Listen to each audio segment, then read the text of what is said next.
Cinta Pertama Sang CEO. Bab 245. Tak sampai 30 menit mereka tiba di rumah sakit. Arvin langsung ditangani dokter dan dipindahkan kembali ke ruang perawatan. Juno dan Sisil tetap menemaninya di kamar. Aku akan hubungi Boy dulu dan memberitahunya kalau kakakmu sudah ditemukan. Juno mengeluarkan ponselnya. Iya, Mas. Juno pun beranjak keluar ruangan. Memainkan jemarinya di layar ponsel dan segera menghubungi Boy. Tak butuh waktu lama panggilan terhubung. Ya, bro. Apa ada perkembangan? Tanya Boy tanpa basa-basi. Aku sudah menemukan Arvin. Dia pingsan di jalan. Aku langsung bawa ke rumah sakit, karena kondisinya lemah. Alhamdulillah. Boy berseru penuh syukur. Hilang satu bebannya. Di mana kamu menemukannya? Agak jauh dari rumah sakit. Tapi, dia gak apa-apa, kan? Kata dokter cuma kelelahan. Sekarang masih belum sadar. Boy menghembus napas panjang. Kalau begitu sekarang hanya tinggal mencari Alana. Apa belum ada petunjuk apapun? Belum ada. Kami masih berusaha mencari. Setelah ini aku akan ikut mencarinya. Aku harus pastikan dulu Arvin aman dan gak memiliki kesempatan untuk melarikan diri lagi, tutur Juno. Oke, tolong tetap hati-hati. Jangan lengah. Hilman sedang mengincar Arvin dan istrimu. Ya, aku tahu. Panggilan berakhir setelahnya. Juno kembali masuk ke ruangan. 22. Begitu masuk, ternyata Arvin sudah sadar. Lelaki itu tampak lemah, tetapi berusaha untuk meninggalkan ranjang pasien. Kak, jangan begini. Kalau ada apa-apa di luar lagi bagaimana? Bujuk Sisil, tetapi kakaknya itu benar-benar keras kepala. Tenang, Vin. Alana pasti ditemukan. Lagi pula posisimu dalam bahaya. Hilman belum ditangkap. Bagaimana aku bisa tenang kalau Alana sendirian di luar sana? Dia sendiri dalam bahaya. Suara Arvin terdengar lemah. Sesekali mendesis akibat retak tulang pada bahu dan lengan. Kalau Kak Arvin keluar, itu hanya akan nambah masalah. Tolong dengar aku, Kak. Ucap Sisil, kali ini terdengar sedikit menekan. Arvin pasrah. Tubuhnya yang lemah itu terbaring di tempat tidur. Menangis. Memikirkan Alana yang sampai saat ini belum juga ditemukan. Boy dan Brian sendiri bergerak mencari keberadaan Hilman. Sepertinya, ia melarikan diri setelah mengetahui bahwa kejahatannya sudah terbongkar. Saat didatangi di kantornya, ia sudah tidak berada di tempat.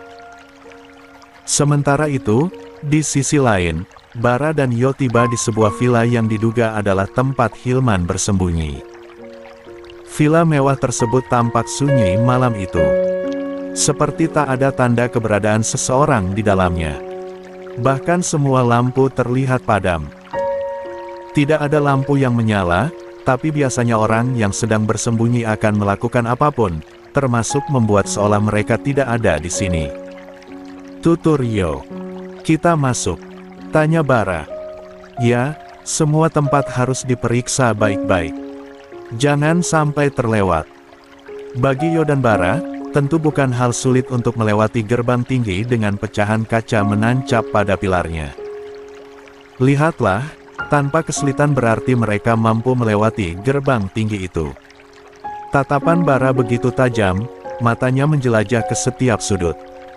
Pintu kokoh yang terbuat dari kayu jati itu roboh hanya dalam sekali tendangan darinya dan Yo. Yo menyalakan lampu ponselnya, sebab suasana di dalam villa benar-benar gelap, lalu segera mencari sakelar untuk menyalakan lampu. Tetap waspada, kita tidak tahu ada hal berbahaya apa di dalam. Bara mengangguk. Kakinya melangkah cepat, memeriksa ruangan demi ruangan. Sampai akhirnya, ia menemukan sebuah ruangan di mana menjadi satu-satunya ruangan dengan lampu yang menyala. Posisi ruangan berada di tengah bangunan, sehingga dari luar cahaya lampunya tidak terlihat dan akan mengira rumah ini dalam keadaan kosong. Bara mendekat, memberi isyarat kepada Yo. Begitu Jue mendekat, gagang pintu ruangan itu ia putar pelan. Tetapi terkunci.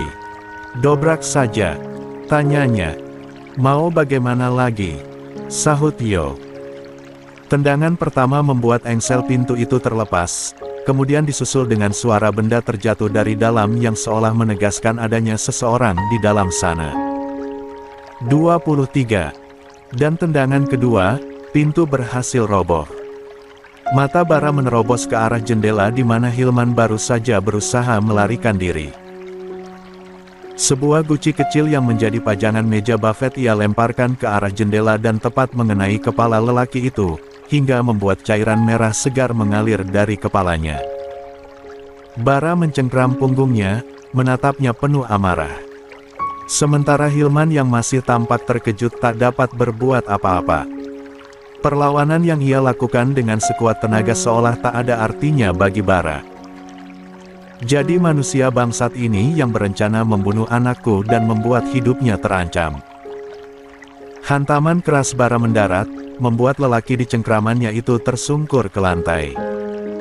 Kakinya menekan punggung, hingga membuat Hilman menjerit. Alana menatap seorang dokter wanita yang baru saja memasuki ruangannya.